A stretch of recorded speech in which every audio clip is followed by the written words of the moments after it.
Congo International.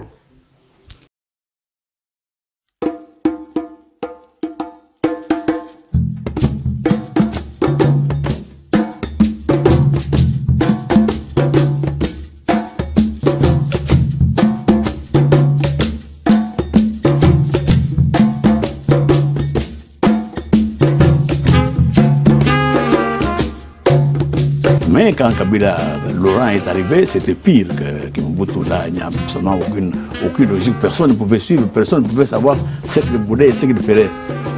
De la même manière que son fils aussi, il n'a aucune vision, on ne sait pas demain qu'est-ce qui nous attend au Congo. Il fera tout pour que les élections soient effectivement organisées. C'est vrai, le président Kabila est allé à New York. J'espère son discours, il va une fois respecter son discours parce qu'il a un mépris. On a voulu conditionner le rapatriement du corps du défunt M. Tshisekedi à des nominations qu'il fallait donner à M. Félix Tshisekedi. Parce que le régime Yalelo et Kabila, ils allaient appuyer sur deux choses, armée et la police. Vous vous souviendrez que, avec des membres du gouvernement, de ma commission, j'ai sillonné pratiquement tout le pays.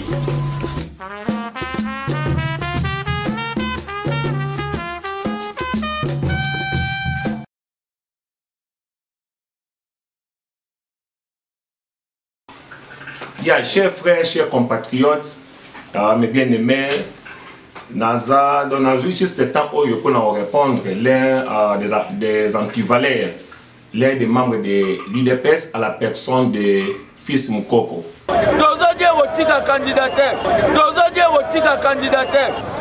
Jean-Pierre Mbemba, na comprendre que Jean-Pierre Mbemba a une vitesse, un traumatisme et un cachot. Azabe un problème d'éducation. Na français à l'élo, babenga muto aza inférieur petite. Yenzama robenga Félix petit nae. Pour petit nae, Félix aza petit nae te. Raf na oye biso. Na politique marambwane à la rate.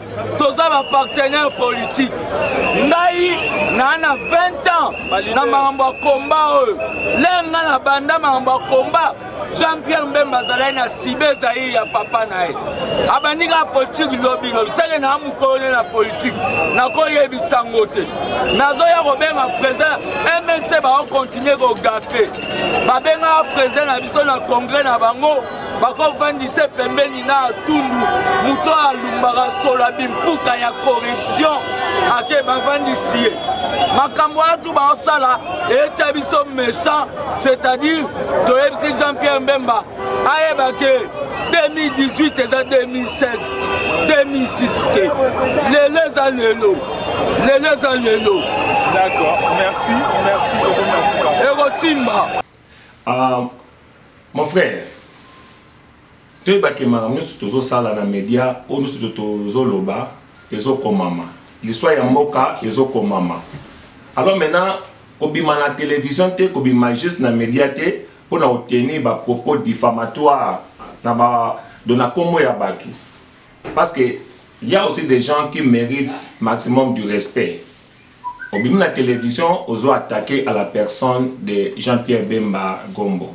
Non mon frère. Nazoloba na Congo ya parti politique mon côté, pas au nom de l'UDPS, pas au nom de MLC, pas au nom d'autres partis politiques, mais je parle étant qu'un leader d'opinion, un Congolais. Yo olobi que Jean-Pierre Bemba, tant que yo bana politique Jean-Pierre Bemba zalakate, na français à l'élo oyo ko benga mutu petit frère te, ba benga mutu jeune frère. Alors Jean-Pierre Bemba alobi na lingala, alobi que Félix azali le kinangai. Mais yo o corriger olobi que akoy ko benga Félix petit frère te, a benga jeune frère. Alors maintenant pour yebisa biso petit frère na lingala et la kisinini, jeune frère na lingala et la kisinini. Ce qui ont un vocabulaire mususu, ils allaient contraire ya leki na ngayo maintenant pour yebisa biso. Na lingina répondre les susu, na zo maloba o ya Jean-Pierre Bemba na la kisa yango batu. Batu ba yoka, batala yo na ngai na naza na raison. Ozana tort to ozana raison. Jean-Pierre Bemba a lobby boy. Question batuna qui est ezali pour la candidature commune à opposition. Ce qui est possible. Jean-Pierre Bemba gomme son excellence a lobby que ezali impossible était pour la opposition. D'ailleurs, Félix Tshisekedi azali leki nangai et puis les autres wana bazali bandeko nangai. Qu'est-ce qu'il voulait dire par là? Mes frères, tu comprends ma cambo, tu comprends ma cambo. Dans le moment où tu commis, et ça dans le moment il y a distraction te. Tout le monde a distraction wana o IDP c'est même biso na ngolelo o tozo na ngolelo poté. Quand Jean-Pierre Bemba dit que Félix c'est mon frère, Félix c'est mon petit frère, cela veut dire à côté de la sociologie africaine, qui est le petit frère et qui est le grand frère. Moutunios oyo aleki yo na mbula azali yaya na yo. Voilà. Alors, oui, opposition, il faut Toyokana. Oui, na Félix dans Okutanaye Lelo. Na Bamususu, il faut Tokutana, to Solola, et puis Tozoa, solution, wana, alternance, yalobi. Félix Azali Lek Nangai. Félix Azali Lek Nangai. Bamusu Bazali Bandeko Nangai. Bamusu Bazali Bandeko Nangai. Tokoki ko Solola, Tozali allié politique, puisque Tozali Nangambo, il y a opposition. Toko Solola, et Tokotala, et l'Okonin Tokosala, pour avenir dans Mboka na biso. Tozali na droite na échec, parce que la population a condamné biso. Donc, Tokotia, sentiment, nous surtout pembeni, Tokotala liboso, intérêt à Mboka, et puis, Tokene na liboso, pour na Toyokana, pour que tout soit solution pour Mboka na biso. Je crois que Toyokani, na euro il faut na koma na Sénat, vice-président Mokola Zozelangai, Bolé Misangai, il faut na Tikabino Awa. Félix Azali Lek Nangai.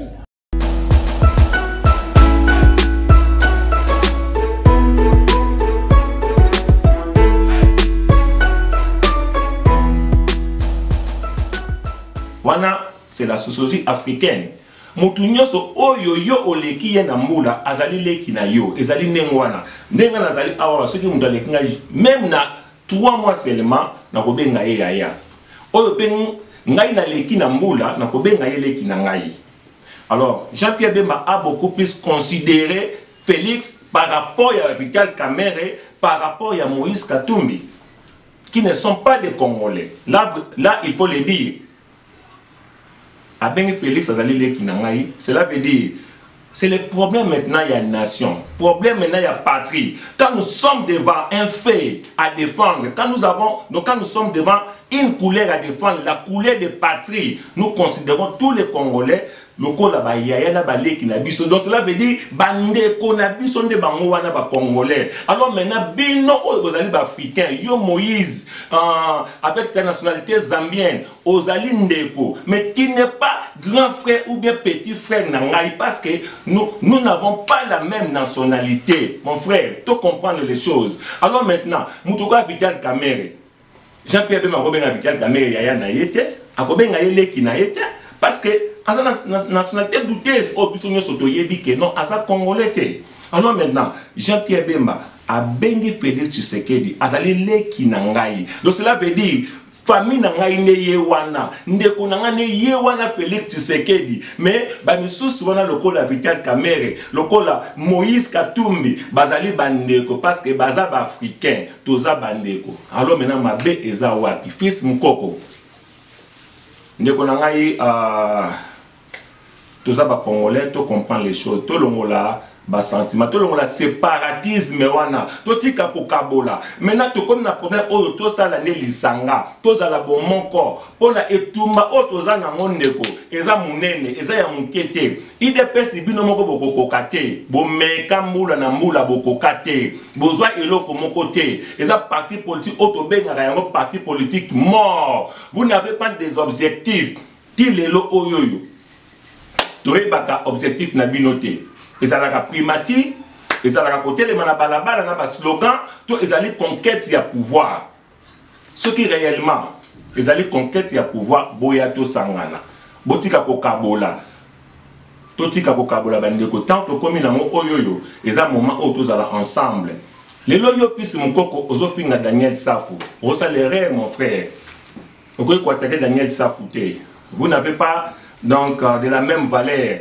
Daniel Safou azali mutu oyo azo défendre la nation, un patriote azo sala éveil patriotique yo fils mokoko makambo lobaka eza na sens te tolanda yo kaka parce que bon tolanda to yoka ozo loba mais toi oza ko éduquer population que ozo mema tu n'ajoutes même pas quelque chose na oyezali mon frère zonga na muke souci makendo tanga olobi ke yo sali 20 ans na politique Jean-Pierre Bemba Mazalaka wapi te loba bien kondeko loba ke yo osali 20 ans na balabala Jean-Pierre Bemba Mazalaka wapi oui oza na raison Jean-Pierre Bemba hôtel maintenant na balabala te pogo loba pona ba slogan IDPS vivra IDPS vaincra mais bon, tu n'as jamais pour gagner bataille, tu n'as jamais pour gagner combat na bino. Donc, n'ayez dit ça une déco et loko oye sala que IDPS lelo et tu gagnes nenge zawana yango wana. Lelo yo ozo défendre Félix Tshisekedi oui, to boyité. Avant de vonabi so congolais. Peut-être non CV ya Félix Tshisekedi. Peut-être so CV na ye. Donc, nous avons besoin de CV à Félix Tshisekedi par rapport à Jean-Pierre Bemba. Parce que yo ozo kabola. Yo olingi maintenant contact sabiso que non Félix Nazali le meilleur candidat. Pe sabiso non CV à Félix Tshisekedi. Bolobi ke azana makilate ayibate oui. À ça la place mon côté. À ça la place mon côté. Azana CV te CV na eza polele. C'est son père né azoye à côté na IDPS. Celui qui est na historique même il y a IDPS. Félix a nulle part. A nulle part.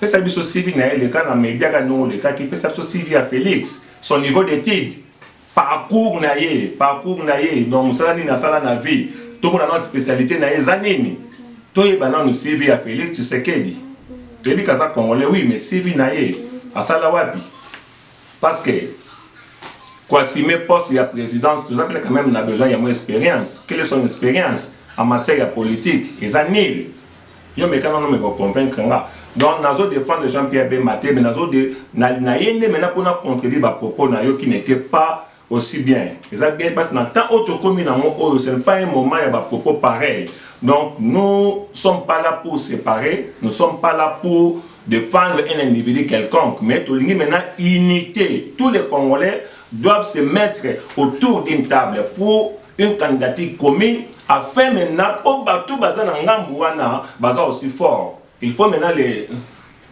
il faut aussi les savoir tous ont un caractère que nous baza faible baza très fort ils ont des moyens ils ont la finance contrôle des mots que ça maboko na bango alors maintenant ce qui biso de comment kene na ba division ana to kokate ils ont l'armée ils ont une force militaire la finance et puis sentir na bango neza bato sakana bango te bien que lelo bakoma na bango batu moko boye bakoma défendre le mal mais quelque part faut reconnaître que non baza peu fort parce qu'il y a l'armée derrière eux et puis il y a aussi l'argent la finance donc le ko bomi mo kana biso yango wana bakoma défendre le mal il y a aussi quelqu'un botana papa oyo botala image oyo botala comment mutu azoyeba eloko azolobate tozo kende wapi Tobotika mboka ni n'est pas yabana. Quel pays nous allons léguer? Quel est cet état que nous allons léguer à nos enfants? Je vais à Kindu, dans le Maniema, ma province natale, la province natale de Joseph Kabila Kabange, pas d'abord pour déposer ma candidature, c'est d'abord pour aller annoncer la naissance du FCC. Et pour aller combattre les intentions de Jean-Pierre Bemba Gombo qui est arrivé ici s'amuser avec la force, la machine à écraser de Joseph Kabila Kabange. Je vais au Maniema pour dire à la province de Joseph Kabila Kabange qu'il y a une aventure qui commence ici et que nous devons arrêter. Et à mon retour du Maniema, Jean-Pierre Bemba Gombo, le grand frère de mon frère et ami Jean-Jacques Bemba, qu'il m'attende ici. Le peuple congolais est en train de le vigiler, de le regarder dans les jumelles. S'il reprend ces conneries de 2006, je crois qu'il va s'attendre aux réactions de la population congolaise. Il y a une autre préoccupation.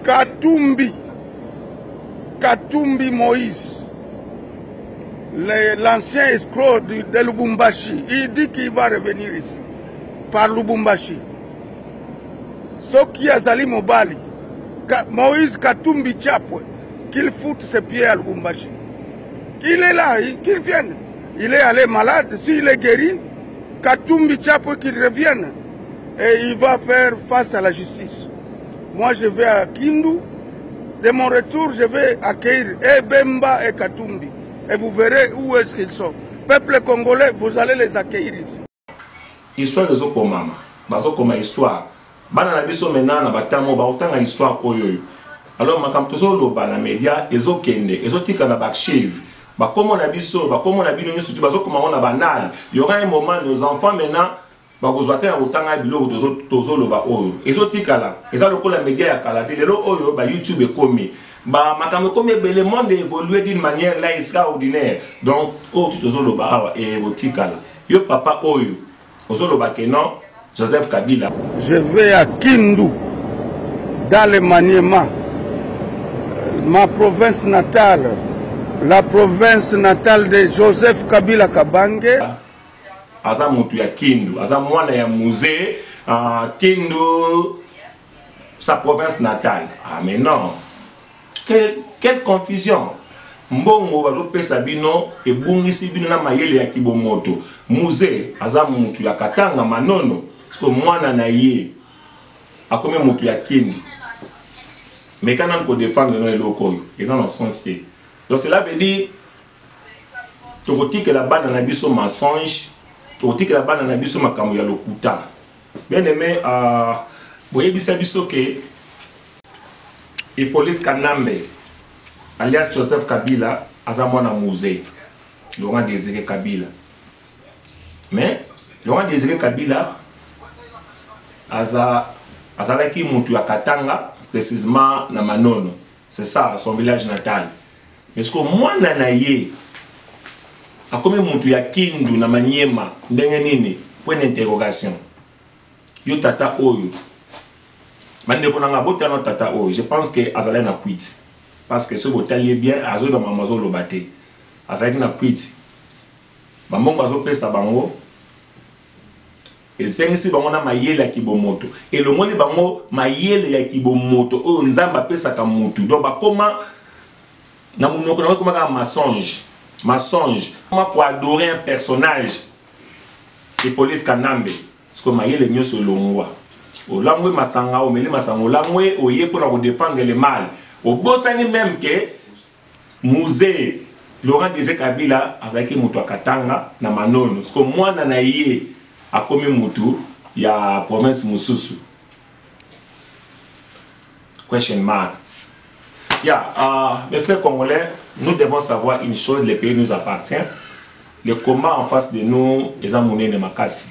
Alors, ils ont senga bisoté to Kabwana, ils ont senga bisoté to yana ba séparatisme wana, ils ont dans sens que mettons-nous ensemble, to défendre la patrie. Ma belé ya mboka eza ko kende. Donc l'état n'existe plus. Surtout que la définition même il y a l'état. Tout le monde a la population, tout le monde a les territoires, tout le monde a les institutions. Mais c'est ça ya mboka eza wapi, nulle part. Les autres ont un territoire territoire des alités. Les minéraux à Congo, pour la vente de nos minéraux, il y a ma belé na biso, alors bino ozo défendre le mal, on vous donne seulement la miette, donc vous ne mangez que la miette. Alors Kigali lo batongi Kigali. Na mbongo ya mabele na biso ya mboka, na mbongo ya mboka na biso. Alors bino pourquoi pas vous imposer pe na mutu un imposteur que non voilà biso toujours défendre tonga na biso mboka kasi. Tonga na biso mboka ti. Tala mboka. De l'aéroport jusqu'au centre-ville, la poubelle, les immondices partout. Mais vous passez à la télé pour défendre le mal. Alors quelqu'un, Mouto Aye, on peut ça espoir que demain, Mbokana et Kozonga na maboko na biso, bino batoka ba fils mukoko, bozo leka, pour ne manquer respect na Moutouana. Vous défendez quelqu'un qui n'a même pas un CV. Quelqu'un qui n'a jamais tenu un propos. Quelqu'un parle. Vous défendre, mais vous ignorer la personne où il y a peut-être lobby pour récupérer Moka. Parce que à Bengue Félix Tshisekedi, les qui n'ont pas eu, non, non mes frères. Avant de la télé, avant les canaux médias, on tenait ma propos mususu. Tourne ta langue 7 fois. Est-ce que maman zoloba oyo? Ils en ont sens, ils en ont sens fait. Yo au préféré que abenga ye jeune frère. Mais hier abenga na lingala, jeune frère na lingala, zaka kalekit. Ce que le grand frère na lingala, ils allaient yayat. Ce que le que non petit frère na lingala, ils zaka kaleki. Jeune frère, ils appellent kaleki ndekonangai. Ils ont le problème de fils mukoko, fils mukoko. Ceux qui ont hôtel de makana balabala pour défendre le leader PES, ils ont malamu. Mais kolingate ke batu nyonso ba pe côté mana balabala et longo na yo ba de pona ba ça la slogan pour défendre des choses qui n'aboutissent à rien. Depuis que vous êtes sur la rue, il y a plus de 20 ans en lobby. Ozwa nini? IDPS c'est ça binoni. Donc en 2011 dans l'élection, nous n'avons même pas gagné ces élections parce que maintenant nous voulons une candidature commune. Il y a opposition, mes frères, tout ça, tout tika division, tout tika biloko nous sommes dans le sens. Mettons-nous ensemble parce que les adversaires sont aussi très forts. Ils ont l'armée, comme j'avais dit, ils ont la finance, ils ont le contrôle de tout. Et puis, ils ont un appui extérieur. On a tout beau ça dans côté. On a tout beau ça dans côté, mes frères. Tout sangana. Tout sangana. Jean-Pierre B m'avait bien dit que tout sangana. Mettons-nous ensemble.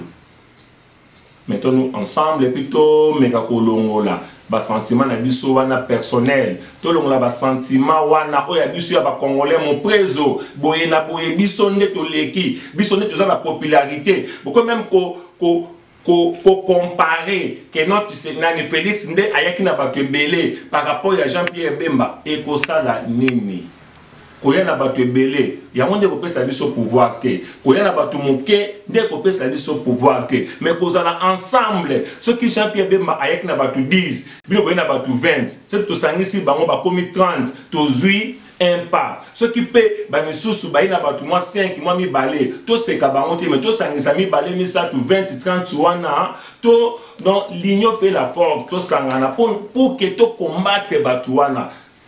C'est maintenant ou jamais.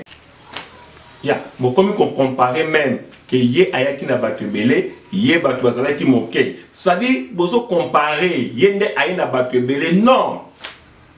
Il y a battu belé, il y a battu moké, il y a monde qui peut s'en pouvoir. Et puis rien ne prouve que non, parce que battu on a balaké belé, bah mon yon se voit dans les na irne, non. Bah qui va voter na bamoté. Alors maintenant tout le monde va prendre un système de carte d'électeur. Souvent bah y a un belé, bah carte d'électeur. Et puis monsieur soit na bah mon yon surtout tende bah pour qu'il n'a pas irne. Mais bien aimé, tout le monde a confusion. Cause on a battu belé, il y a monde qui peut s'en pouvoir. On a toujours un sur cause aller pour le conscientiser. Nos frères, nos sœurs, pas prendre conscience, pas comprendre que le pays nous appartient. Bah si bah botoli biso mboka. Alors maintenant tout ça qu'on kende, qu'on récupérer mboka na biso la conquête. To ko boto la mboka na biso na maboko ya bapaya, na maboko ya ba occupant, to zongisa mboka. Bah bomeli biso classe politique.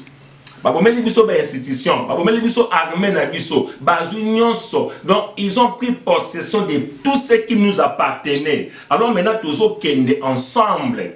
Koboto la yango na maboko ya bapaya. Donc koboto na maboko ya ba occupant. Totika ba division. Abenga ye yaya, abenga ye leki, aloba boye. Non, to sangana.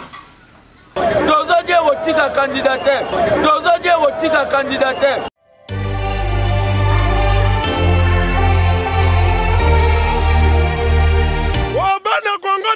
Na maboko Kongo elonga RDC Bana Kongo tosima na maboko Kongo elonga Kongo lenyo someta la me Kongo elonga RDC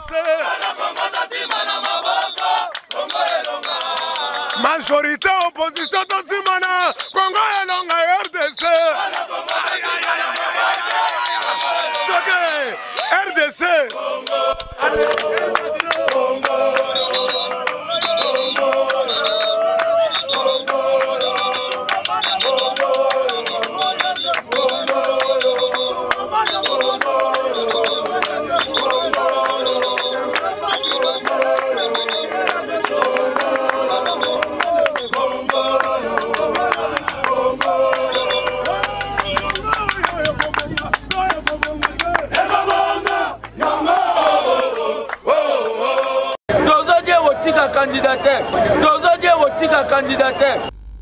Félix Azali Lek Nangai. Félix Azali Lek Nangai.